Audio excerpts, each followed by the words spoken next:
Imagine a world without money. It's hard, isn't it? But for centuries, this was Norway. Life was a constant negotiation, a direct exchange of one thing for another. This was the age of barter. A farmer with a surplus of grain didn't go to a shop. He went to his neighbor. He might trade his barley for a sturdy axe head, or perhaps he needed new woolen clothes for the long biting winter. He would find a woman who spun and wove, and they would agree on a price. So many sacks of grain for a tunic and trousers. This was a system built on need, on trust, and on the tangible value of the things you could hold in your hands. The goods that changed hands were the very stuff of life. From the sea came fish, mountains of it, dried and salted to last through the dark months. From the forest came timber, strong and straight, perfect for building a longship or a home. Furs were a major commodity. The pelts of bears, wolves, and foxes were highly prized, not just for warmth, but as a sign of status. Then there was the food from the land. Butter, cheese, and hardy vegetables were all part of this intricate web of exchange. Every item had a worth, but that worth could change from one valley to the next. It was a personal, local economy, deeply connected to the seasons and the land itself. This system worked well enough for small communities. You knew the people you were trading with. You could judge the quality of their goods with your own eyes and hands. But it had its limits. What if you had a cow to trade, but the person with the boat you wanted didn't need a cow? The problem of the double coincidence of wants was a real one. It made long-distance trade complicated and inefficient. You couldn't easily carry a herd of cattle across the North Sea. Something else was needed. Something smaller, more portable, and universally valued. The people of Norway just didn't know it yet. This was a world measured in practical terms. A man's wealth wasn't in a vault. It was in his storehouse, his fields, his livestock. A good sword might be worth several cows. A fine gold arm ring could be worth a small farm. These were the treasures of the age. They were beautiful, yes, but they were also a form of wealth. You could wear them, display your status, and in a time of need, you could trade them for something essential. This way of thinking, valuing objects for their material worth, set the stage for the next chapter in Norway's story. The idea of precious metal as a store of value was already there. Silver was not a stranger to Norway, but it wasn't money. It arrived like a rumor from distant lands, carried in the holds of ships that had sailed far to the east and south. Traders brought it back from their journeys along the great rivers of Russia, or from the bustling markets of the Byzantine Empire and the Islamic caliphates. It came not as neat, round coins, but in rough, practical forms.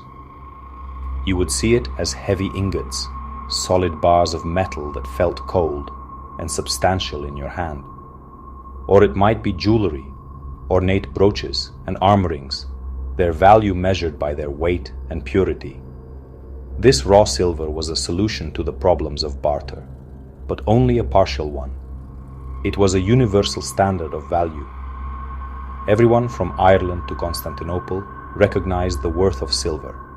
This made long-distance trade possible. A merchant could sell his Norwegian furs in a southern market for silver, then use that silver to buy spices or silks to bring home. The silver itself became the medium of exchange, but it was still a clumsy system. Every single transaction required a set of scales. Nothing was taken on trust. The value was purely in the weight of the metal. This is where we find the fascinating world of hacksilver or hacksilver. Imagine a beautiful silver bracelet, intricately decorated by a craftsman in Baghdad. A Viking trader in Norway might need to buy a new sail, but the sailmaker only wants a small amount of silver. What does he do? He takes out his knife or a small axe and simply chops a piece off the bracelet. The art, the history, the craftsmanship, it meant nothing. All that mattered was the weight of the fragment he cut. Hoards from this period are full of these chopped up treasures. Bits of plates, fragments of arm rings, and pieces of foreign coins, all mixed together. This silver was power. It allowed chieftains to pay their warriors. It enabled them to build bigger ships and lead more ambitious expeditions. It was a source of political and military strength. But it wasn't currency in the way we understand it. There was no king's head on it, no guarantee of its value from a central authority. Its worth was intrinsic. It was valuable because it was silver, plain and simple. This way of thinking, this obsession with weight and purity, was deeply ingrained in the Viking mindset. It was a crucial step on the road to creating their own money, a step that valued substance over symbol. The Vikings were incredible travelers. Their longships carried them to lands their ancestors had only dreamed of. And when they came home, they brought the world with them. Their bags and chests were filled with treasures, and among the silks and spices were coins. These weren't Norwegian coins, of course. They were Anglo-Saxon pennies from England, dirhams from the Abbasid Caliphate, and deniers from the Frankish kingdoms. To a Viking, these were not money to be spent at a market. They were simply small, conveniently sized pieces of silver. A coin was just another type of ingot. When a Viking looked at a silver dirham, he didn't see the face of the Caliph or the intricate Kufic script. He saw a lump of high-quality silver. He would test its purity with a nick of his knife. He would weigh it on his small portable scales. The coin's face value, its one dirham identity, was irrelevant in Norway. If he needed to pay for something that cost less than the whole coin, he wouldn't hesitate. He would take his shears and snip it in half or into quarters. The idea of defacing a coin seemed utterly normal. Its purpose was not to be a coin, but to be a source of silver bullion. Archaeologists find these foreign coins everywhere in Viking Age Scandinavia. They are discovered in vast hoards, buried in the ground for safekeeping. Sometimes they are found mixed with hacksilver and jewelry. Other times, you find collections of whole coins, perhaps gathered by a trader who appreciated their consistent weight. But even then, they were part of a weight-based economy. A chieftain might agree to pay a warrior a certain number of ounces of silver. That payment could be made up of ingots, chopped up bracelets, and a handful of English pennies. It all went into the melting pot. This practice tells us something profound about the Viking world. It was a pragmatic and unsentimental place. They saw the utility of coins. Their standardized weight was useful, but they did not yet embrace the concept of a state-guaranteed currency. The authority came from the metal itself, not from the king or caliph who stamped his image on it. This reliance on melting, cutting, and weighing foreign silver was the final stage before Norway took the momentous step of creating its own coins. They had the silver, they had the expertise in metalworking, and they had seen how coins worked elsewhere. The final piece of the puzzle was a king with the vision to make it happen. Into this world of weighed silver and chopped up foreign treasures stepped a king, a man of immense ambition and forceful personality. His name was Olaf Tryggvason. He reigned for only a short time, from 995 to 1000 CE, but his impact was enormous. Olaf was a convert to Christianity, and he sought to transform Norway from a land of feuding chieftains into a unified Christian kingdom, modeled on the great nations of Europe. He understood that a modern kingdom needed more than just a new religion. It needed the symbols and structures of centralized power, and one of the most potent of those symbols was coinage. Olaf had spent time in England. He had seen how the Anglo-Saxon kings used coins not just for the economy, but as a powerful tool of propaganda. Every penny carried the king's name and image, a constant reminder to every person who used it of who was in charge. It was a way of stamping royal authority onto the very fabric of daily life. Olaf wanted this for Norway. He wanted to move beyond the chaotic world of hacksilver and introduce a currency that was uniform, regulated, and unmistakably Norwegian. It was a radical idea, a direct challenge to centuries of tradition. A very small number of coins, perhaps only a handful, have survived that are attributed to Olaf Tryggvason. These rare pennies bear his name, Olaf Riksnor, meaning Olaf, King of the Norwegians. The design is simple, a clear imitation of the English pennies he knew so well. On one side is a portrait of the king, and on the other is a cross. This was not just a design choice, it was a political statement. The cross aligned him with Christian Europe, and the portrait established his personal authority. He was not just a chieftain among chieftains, he was a king in the European mold. However, the story of Olaf's coinage is shrouded in uncertainty. So few of these coins exist that historians debate their true purpose. Were they a genuine attempt to start a national currency, a project cut short by his early death in battle? Or were they more like commemorative medals, struck to enhance his prestige, but never intended for wide circulation? We may never know for sure. What is certain is that the idea had been planted. Olaf Tryggvason had shown what was possible. He had forged the link between kingship, the nation, and the silver in a person's hand. The vision was there, even if the reality was still to come. While Olaf Tryggvason may have had the vision, the credit for establishing Norway's first confirmed, widespread coinage goes to his successor, Olaf Haraldsson. We know him better today as Saint Olaf. Around the year 1020, in the trading town of Nidaros, what we now call Trondheim, the first truly Norwegian silver coins began to be produced in significant numbers. These were not just a handful of prestige pieces. This was the start of a real, functioning currency. The coin was called a penning, a name borrowed directly from the English penny. And this was no accident. The entire system was heavily influenced by what was happening across the North Sea. The design of this first penning was deeply symbolic. On the front, the obverse, it carried the name of the king, but instead of a portrait, it often featured a religious symbol, most famously the Lamb of God, or this was a powerful Christian image representing Christ. By placing it on his coin, Olaf Haraldsson was making an undeniable statement.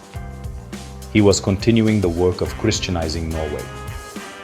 The coin was a missionary in your pocket, spreading the message of the new faith with every transaction. It connected the king's power directly to divine authority, a clever and effective piece of political branding. On the back, the reverse, the coin carried a small cross. Crucially, it also named the mint and the moneyer, the man responsible for making the coin. This was a system of quality control copied from England. The moneyer's name was a guarantee. If a coin was found to be underweight or impure, the moneyer would be held accountable, often in a very brutal fashion. This ensured that people could trust the coins. They no longer needed to carry scales for every small purchase. The king's authority, backed by the moneyer's name, guaranteed the coin's value. This was a revolutionary shift in thinking. These early pennings were made of good silver, often around 90% pure.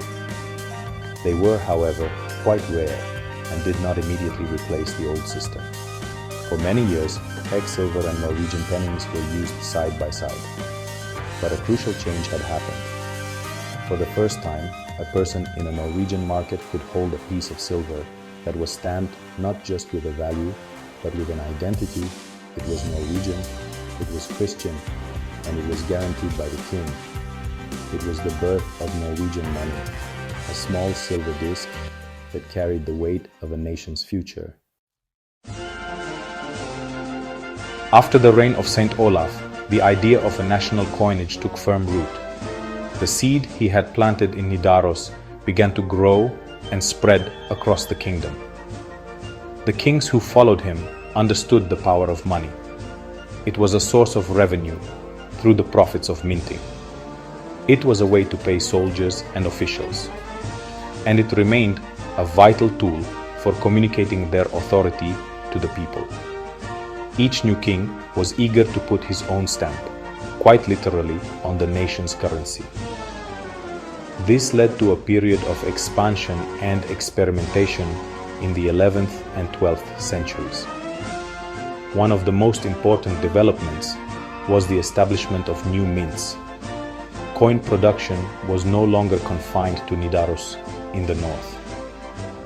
Under kings like Harald Hardrada, who had served as a mercenary in the wealthy Byzantine Empire and returned to Norway with a vast fortune, new mints were opened. The strategic trading hub of Oslo began striking coins, as did the city of Bergen on the west coast. This decentralization made coins more accessible across the country. It helped the money economy slowly but surely penetrate into areas that had long relied solely on barter and weighed silver. The designs of the coins also evolved. While religious symbols remained popular, kings began to place their own portraits on the pennies more frequently. These were often stylized and crude, not realistic likenesses. But that wasn't the point. The image, combined with the king's name inscribed around the edge, reinforced the personal connection between the ruler and the realm's economy. Different kings used different symbols, creating a fascinating timeline that numismatists, coin collectors, and historians can trace today. Each design tells a small story about the king's priorities, his alliances, and how he saw himself. This expansion was not always smooth. The quality and weight of the coins could vary from one reign to the next, and even from one mint to another. But the overall trend was clear. Norway was becoming a kingdom with a modern monetary system. The use of scales and hacksilver for daily transactions began to fade, replaced by the counting of coins. This standardization simplified trade and made the economy more dynamic. The silver penning was no longer a novelty. It was becoming an essential part of Norwegian life, a tool used by everyone from a powerful jarl to a humble farmer. The golden age of the Norwegian penning could not last forever. The 13th and 14th centuries brought immense challenges to Norway, and the kingdom's silver coins tell a story of this decline. A series of civil wars drained the royal treasury. Kings needed to pay for armies and fortify castles, and the quickest way to get more money from the same amount of silver was to debase the coinage. This meant reducing the silver content, mixing it with cheaper metals like copper. A coin might look the same, but its intrinsic value was much lower. People were not easily fooled. Trust in the currency began to erode. This debasement had serious consequences. When people couldn't trust the value of their own country's coins, they preferred to use foreign ones. Silver coins from Germany, England, and other Hanseatic League states became common in Norway, especially in coastal trading cities like Bergen.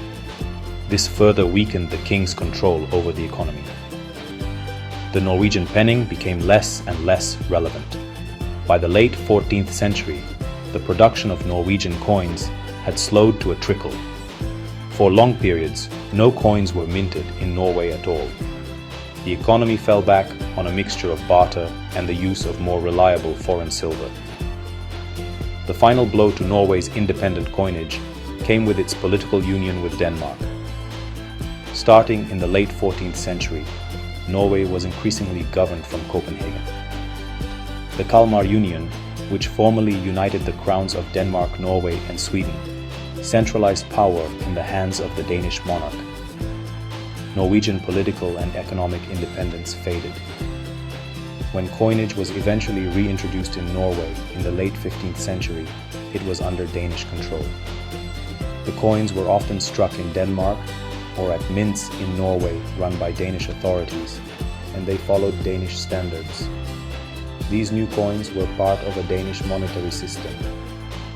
Coins like the HV and the skilling circulated in Norway, replacing the old penny. While some coins were minted in Norway, for example in Oslo, or at the Archbishop's Mint in Nidaros, they were no longer symbols of a sovereign Norwegian king. They represented a new political reality. The journey of Norway's silver coin, which had begun with such bold assertions of national and religious identity, had entered a long period of foreign domination. The silver was no longer purely Norwegian, but an extension of the Danish crown. For centuries, Norway remained the junior partner in a union with Denmark. Its monetary system was tied to Copenhagen. But the winds of change began to blow across Europe with the Napoleonic Wars. In 1814, after more than 400 years, the union with Denmark was dissolved. Norway was forced into a new union, this time with Sweden, but it was granted its own constitution and a much greater degree of self-government. This was a moment of national rebirth, and a new nation needed its own money. The Storting, Norway's new parliament, moved quickly to establish a truly Norwegian monetary system. In 1816, the Storting created the Norges Bank, the central bank of Norway. It also established a new currency, the spekedaler. This was a large, heavy silver coin, modeled on the respected German thaler. The choice was deliberate. Norway wanted to create a currency that was stable, trustworthy, and internationally respected. The spekedaler was made of high-purity silver, a clear break from the often debased coinage of the past. It was a statement of intent. Norway was re-entering the world stage as a serious modern nation with a sound economy. The designs of these new silver coins were filled with national symbolism. The old Danish coats of arms were gone. In their place was the proud Norwegian lion clutching the axe of Saint Olaf. This image, a direct link back to the medieval kings of an independent Norway, was a powerful symbol of the country's long history and its newfound freedom. The king's portrait was still present, but he was now the king of Norway and Sweden, and the coins were distinctly Norwegian. Denominations like the spekedaler and smaller silver coins like the ort and skilling began to circulate, replacing the old Danish-Norwegian currency. This era marked a profound shift. For the first time since the Middle Ages, Norway had full control over its own currency. The Norges Bank managed the minting process, ensuring the coins had a consistent weight and purity. This stability was crucial for building the new nation's economy. The silver spekedaler was more than just money. It was a tangible piece of Norwegian independence. Every time a person held one of these heavy, well-made coins, they were holding a piece of their own national story. It was a symbol of resilience, a silver promise of a new and better future. The 19th century revival of Norwegian silver coinage was part of a global trend, but the world was changing fast. In 1875, Norway made another momentous decision. It joined the Scandinavian Monetary Union, alongside Denmark and Sweden. This union was based on a gold standard, not a silver one. The old spekedaler was retired, and a new currency was introduced, the Norwegian krone. The krone was divided into 100 øre. While the system was based on gold, silver coins continued to be an important part of everyday life. New silver coins in denominations like 10, 25, 50 øre, 1 krone, and 2 kroner were minted. These silver krone coins were the money of a generation. They were used to buy bread, pay for tram tickets, and receive wages. Their designs continued to feature the Norwegian lion and the portrait of the reigning monarch, from Oscar II to Håkon VII. They were handsome, reliable coins that represented a period of relative stability and growing prosperity for Norway. However, the 20th century brought turmoil that would spell the end for circulating silver money. The two world wars placed immense strain on national economies. Silver became too valuable a strategic material to be used in everyday coins. The first change happened after World War I. The silver content in many coins was reduced, or they were replaced entirely with coins made from cupro-nickel. This process accelerated after World War II.